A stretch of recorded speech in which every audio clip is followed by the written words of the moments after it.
그런데 병원에서 퇴원할 때 간병인 아주머니가 저한테 이상한 말을 하더라고요. 할머니, 그 젊은 남자분이 병원비를 다 내고 가셨어요. 아들분이세요? 라고. 여러분, 안녕하세요. 오늘은 정말 눈물 나면서도 따뜻한 반전이 있는 사연을 가지고 왔습니다. 혼자 사시는 할머니의 이야기인데요.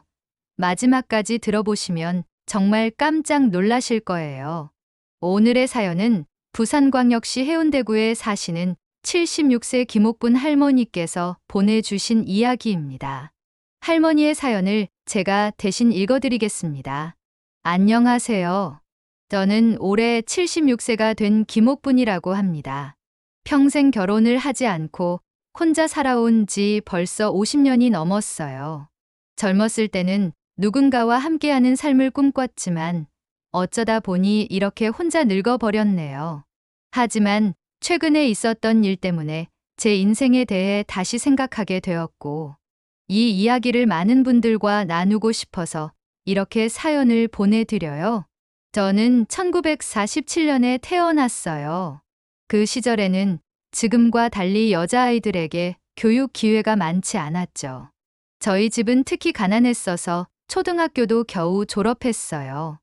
아버지는 일찍 돌아가셨고 어머니 혼자서 저와 남동생 둘을 키우셨거든요. 어머니는 남의 집 빨래를 해주시거나 품팔이를 하시면서 우리를 먹여 살리셨어요. 제가 16살이 되었을 때 어머니가 저를 부르시더니 옥분아, 너는 이제 어른이니까 동생들 뒷바라지를 도와야 한다고 하시더라고요. 그래서 저는 공장에 다니기 시작했어요. 새벽 5시에 일어나서 밤 10시까지 일하는 힘든 하루였지만 가족을 위해서 참았어요. 제가 번 돈은 모두 집에 갖다 드렸고 동생들이 학교 다닐 수 있도록 도왔어요. 20살이 되었을 때 결혼 이야기가 나왔어요. 동네에서 중매를 서주시는 분이 계셨는데 괜찮은 총각이 있다고 하시더라고요. 저도 설레는 마음으로 만나러 갔어요.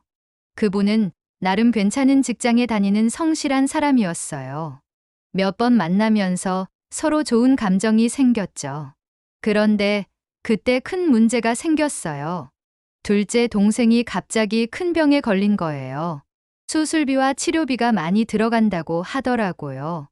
어머니는 울면서 옥분아, 동생을 살려야 한다고 하셨어요. 그래서 저는 결혼 이야기를 접을 수밖에 없었어요. 그 총각분께도 사정을 말씀드리고 정중히 거절했죠. 동생 치료비를 마련하기 위해 저는 더 힘든 일자리로 옮겼어요. 밤샘 근무도 마다하지 않았고 주말에도 부업을 했어요.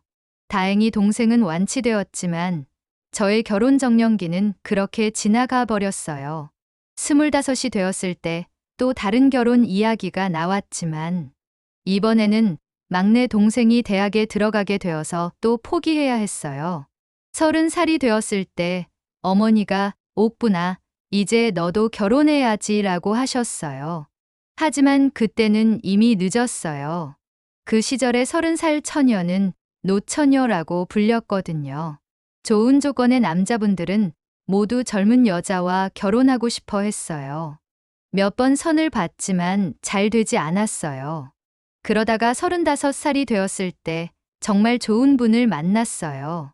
그분은 나이가 저보다 5살 많으셨는데 40살까지 총각으로 지내신 분이었어요. 자영업을 하시는 성실한 분이었고 저의 상황도 이해해 주셨어요. 서로 깊이 사랑하게 되었고 결혼을 약속했어요. 그런데 결혼을 2달 앞두고 그분이 갑자기 교통사고를 당하셨어요. 병원에서 1달 정도 의식불명 상태로 계시다가 결국 세상을 떠나셨어요. 저는 그때 정말 절망했어요. 하늘이 저에게 왜 이런 시련을 주시는지 원망스러웠어요. 그분의 장례식에서 저는 며느리도 아닌데 상주처럼 울었어요. 그 후로는 마음의 문을 완전히 닫아버렸어요. 누군가를 사랑한다는 것이 너무 무서워졌거든요. 사랑하는 사람을 잃는 아픔을 다시 겪고 싶지 않았어요. 38살부터는 아예 결혼 생각을 접었어요. 그냥 혼자 살기로 마음먹었죠. 동생들은 모두 결혼해서 각자의 가정을 꾸렸어요. 어머니는 제가 45살이 되었을 때 돌아가셨어요. 임종 때 어머니가 제 손을 꼭 잡으시면서 옥부나 동생들 잘 키워줘서 고마웠다. 이제는 너 혼자만을 위해 살아라고 하셨어요. 그 말씀이 지금도 귀에 생생해요. 어머니가 돌아가신 후 저는 정말 완전히 혼자가 되었어요. 동생들은 가끔 안부 전화를 하기는 했지만 다들 자기 가족 부양하기 바쁘더라고요. 이해해요. 그분들도 자식들 교육비며 생활비며 만만치 않으니까요.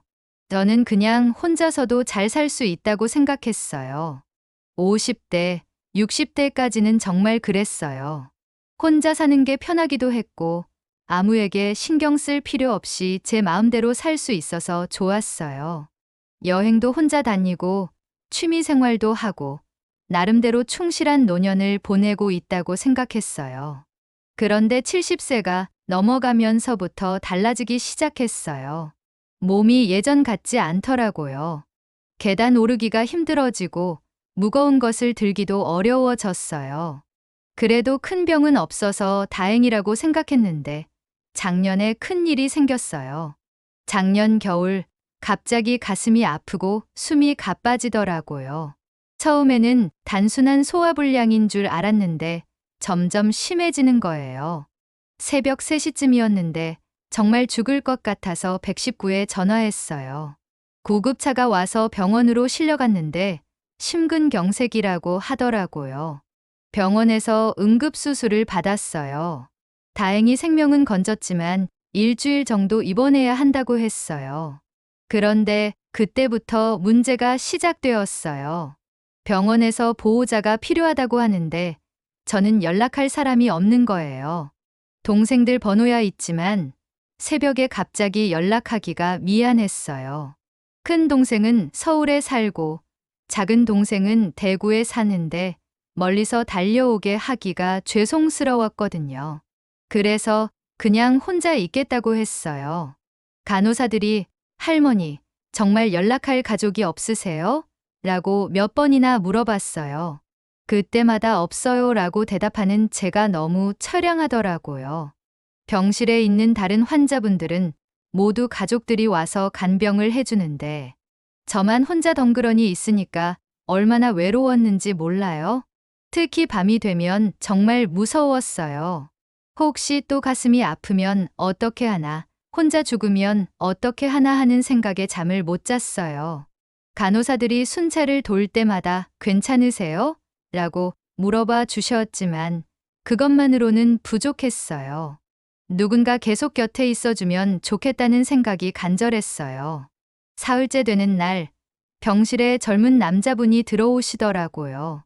30대 초반 정도로 보이는 분이었는데 정장을 입고 계셨어요. 처음에는 의사 선생님인 줄 알았어요. 그런데 그분이 저한테 다가오시더니 할머니, 안녕하세요. 저는 이웃에 사는 김민수라고 합니다라고 인사를 하시는 거예요. 저는 깜짝 놀랐어요. 이웃이라고 하는데 처음 보는 얼굴이었거든요. 그래서 누구세요? 저를 어떻게 아세요? 라고 물어봤더니 그분이 이렇게 말씀하시더라고요. 할머니, 저는 할머니 아파트 바로 옆동에 살아요. 할머니가 쓰러져서 구급차에 실려가시는 것을 봤거든요. 그런데 며칠째 집에 불이 안 들어와서 걱정되어서 병원을 찾아왔어요. 그 말을 듣고 저는 너무 놀랐어요. 저를 그렇게 신경 써주는 사람이 있다는 게 믿어지지 않았거든요. 더 놀라운 것은 그분이 매일 병원에 와서 제 안부를 묻더라는 거예요. 처음에는 부담스러웠어요. 왜 남한테 신세를 져야 하나 싶었죠. 하지만 그분이 너무 자연스럽게 도와주시더라고요. 병원 밥이 맛없다고 하니까 죽을 사다 주시고, 세수하기 어렵다고 하니까 물수건을 가져다 주시고, 정말 친아들처럼 챙겨주시는 거예요. 그런데 더 놀라운 일이 있었어요. 제가 퇴원할 때 병원비를 계산하려고 했는데 이미 다 지불되어 있더라고요. 간병인 아주머니가 할머니, 그 젊은 남자분이 병원비를 다 내고 가셨어요. 아들분이세요? 라고 물어보시는 거예요. 저는 정말 당황했어요. 왜 남한테 그런 신세를 지게 되었나 싶어서 민수 씨를 찾아가서 따졌어요. 왜 제 병원비를 내셨어요? 저는 그럴 만큼 가까운 사이도 아니고 돈도 있어요 라고 했더니 민수 씨가 이렇게 말하더라고요. 할머니, 제가 그냥 하고 싶어서 한 일이에요. 할머니가 갚으실 필요 없어요. 그냥 제 마음이에요. 그 말을 듣고 저는 더 이상 뭐라고 할 수 없었어요. 하지만 마음이 너무 무거웠어요. 왜 이 젊은 사람이 저한테 이렇게 잘해주는지 이해가 안 되었거든요. 퇴원 후에도 민수 씨는 계속 저를 챙겨주셨어요. 일주일에 한 번씩은 꼭 안부를 물어보시고, 무거운 쇼핑은 대신 해주시고, 병원 진료도 함께 가주시더라고요. 저는 고마우면서도 미안했어요. 이 사람이 왜 저한테 이렇게 잘해주는지 정말 궁금했어요. 그러던 어느 날, 민수 씨와 함께 커피를 마시면서 용기를 내서 물어봤어요. 민수 씨, 정말 궁금한데 왜 저한테 이렇게 잘해주세요? 저는 민수 씨와 가족도 아니고 특별한 관계도 아닌데. 그러자 민수 씨가 잠시 망설이시더니 이렇게 말씀하시더라고요. 할머니, 사실 제게는 할머니가 계시지 않아요. 어릴 때 돌아가셨거든요. 그런데 할머니를 보면 우리 할머니가 생각나요. 만약 우리 할머니가 살아계셨다면 할머니처럼 혼자 지내셨을 텐데, 그때 누군가 챙겨드렸으면 좋았을 텐데 하는 생각이 들어요. 그 말을 듣는 순간 눈물이 핑 돌았어요. 이 젊은 사람이 저를 친할머니처럼 생각해주고 있었던 거예요. 그래서 제가 그럼 저를 할머니라고 생각하시는 거예요? 라고 물어봤더니 네, 할머니가 되어주시면 저는 정말 기쁠 것 같아요 라고 하시더라고요. 그때부터 민수 씨는 저를 진짜 할머니처럼 대해주기 시작했어요. 명절 때는 꼭 인사를 드리러 오시고 맛있는 음식을 해서 가져다 주시고 아플 때는 병원에 데려다 주시고 정말 친손자 같았어요. 저도 민수 씨를 진짜 손자처럼 생각하게 되었어요. 민수 씨가 회사 일로 힘들어 하시면 걱정되고 몸이 아프시면 제가 더 아픈 것 같더라고요. 오래간만에 가족이 생긴 것 같아서 정말 행복했어요. 그런데 몇 달 후에 더 놀라운 일이 있었어요. 민수 씨가 결혼을 하게 되었다는 거예요. 처음에는 축하한다고 했지만 속으로는 걱정이 되었어요. 결혼하면 아내분이 저를 싫어하지 않을까. 그러면 민수 씨와 멀어지게 되지 않을까 하는 생각이 들었거든요. 그런데 민수 씨가 저를 예비 신부에게 소개해 주더라고요. 이분이 제가 할머니라고 부르는 분이에요. 정말 좋은 분이시거든요 라고 했어요. 처음에는 어색했지만 그 여자분도 저를 할머니라고 부르면서 잘 대해 주시더라고요. 결혼식 때는 정말 감동이었어요. 민수 씨가 저를 신랑 가족석에 앉혀주시더라고요.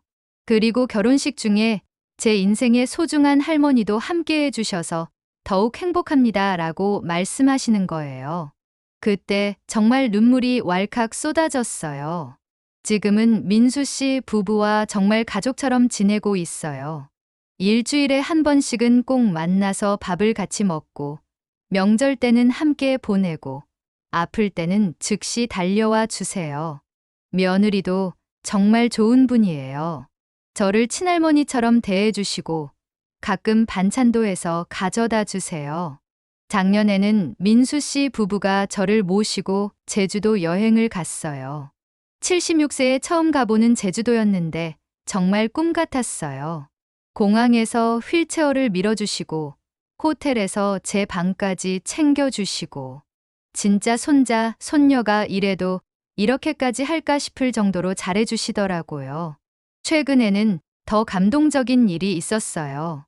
민수 씨 부부에게 아기가 생겼다는 거예요. 그런데 민수 씨가 저한테 와서 할머니, 태어날 아이가 할머니를 증조할머니라고 부르면 안 될까요? 라고 하시더라고요. 저는 그 말을 듣고 정말 기뻐서 어쩔 줄 몰랐어요. 생각해보니까 정말 신기한 일이에요. 평생 결혼하지 않고 혼자 살아온 제가 이제는 손자, 손녀 며느리, 그리고 곧 태어날 증손자까지 생긴 거예요. 혈연 관계는 아니지만 정말 가족 같은 사람들이 생긴 거죠. 요즘은 외롭지 않아요. 아플 때 연락할 사람도 있고, 기쁜 일이 있을 때 함께 나눌 사람도 있어요. 민수 씨 부부가 할머니, 우리가 할머니를 끝까지 모실 거예요 라고 말해주시니까 노후 걱정도 없어요. 가끔 생각해봐요. 만약 그때 병원에서 민수 씨를 만나지 못했다면 어떻게 되었을까? 아마 지금도 혼자서 외롭게 지내고 있었을 거예요. 정말 하늘이 보내준 천사 같은 사람이에요. 젊은 분들에게 하고 싶은 말은 세상에는 정말 좋은 사람들이 많다는 거예요. 혈연 관계가 아니어도 진짜 가족보다 더 가족 같은 사람들을 만날 수 있어요. 그리고 나이 들어서도 새로운 인연을 만들 수 있다는 거예요. 저처럼 혼자 사시는 어르신들께도 희망을 드리고 싶어요. 너무 문을 닫고 지내지 마시고 주변에 관심을 가져보세요. 분명히 좋은 인연이 기다리고 있을 거예요. 민수 씨가 저한테 해준 말이 있어요. 할머니가 저한테 가족을 만들어 주신 거예요. 저도 할머니 덕분에 더 따뜻한 사람이 된 것 같아요. 그 말을 들으니까 제가 민수 씨에게 받기만 한 게 아니라 저도 뭔가 줄 수 있는 사람이었다는 생각이 들어서 기뻤어요. 지금은 정말 행복해요. 76세에 이런 큰 선물을 받을 줄은 꿈에도 몰랐어요. 앞으로도 건강하게 오래 살아서 민수 씨 가족과 더 많은 시간을 보내고 싶어요. 그리고 곧 태어날 증손자를 품에 안아보고 싶어요. 마지막으로 민수 씨 같은 젊은 분들께 정말 감사하다는 말씀을 드리고 싶어요. 혈연이 아니어도 어르신들을 가족처럼 챙겨주시는 분들이 계시다는 것이 정말 고마워요. 세상이 각박해졌다고 하지만 여전히 따뜻한 마음을 가진 사람들이 있다는 것을 보여주시는 것 같아요. 혹시 이 글을 읽고 계신 분 중에 주변에 혼자 사시는 어르신이 계시다면 작은 관심이라도 보여주시면 어떨까요? 안부 한번 묻는 것만으로도 그분께는 큰 힘이 될 거예요. 저는 이제 더 이상 외롭지 않아요. 민수 씨 가족이라는 큰 선물을 받았거든요. 앞으로도 감사한 마음으로 하루하루를 소중히 보내려고 해요. 여러분, 정말 감동적인 이야기였죠? 76세 김옥분 할머니의 따뜻한 사연이었습니다. 평생 혼자 사시면서 외로움을 견뎌오신 할머니에게 이렇게 천사 같은 인연이 찾아올 줄 누가 알았겠어요? 민수 씨 같은 분들이 계시기 때문에 우리 사회가 아직 따뜻하다는 생각이 들어요. 혈연 관계가 아니어도 진정한 가족이 될 수 있다는 것. 그리고 나이에 상관없이 새로운 인연을 만들 수 있다는 것을 보여주시는 것 같아요. 특히 할머니가 병원에서 혼자 계실 때의 외로움과 민수 씨를 만난 후에 행복한 모습이 대조되면서 정말 마음이 뭉클했습니다. 곧 증조할머니가 되신다니 정말 축하드리고 싶어요. 혹시 이 영상을 보시는 분들 중에서도 주변에 혼자 지내시는 어르신들이 계시다면 작은 관심부터 시작해 보시는 것은 어떨까요? 안부 인사 한 번, 따뜻한 말 한마디가 누군가에게는 인생을 바꾸는 큰 힘이 될 수 있거든요. 오늘도 따뜻한 사연을 보내주신 김옥분 할머니께 진심으로 감사드립니다. 민수 씨 가족과 함께 건강하고 행복한 시간 많이 보내시길 바라겠습니다. 여러분도 이런 감동적인 인생 이야기들을 더 듣고 싶으시다면 구독 버튼과 좋아요 버튼 꾹 눌러주세요. 알림 설정까지 해주시면 새로운 사연을 가장 빠르게 만나보실 수 있어요. 다음에도 더욱 감동적이고 의미 있는 이야기들로 찾아뵙겠습니다. 모든 분들이 건강하시고 행복한 하루 보내세요. 감사합니다.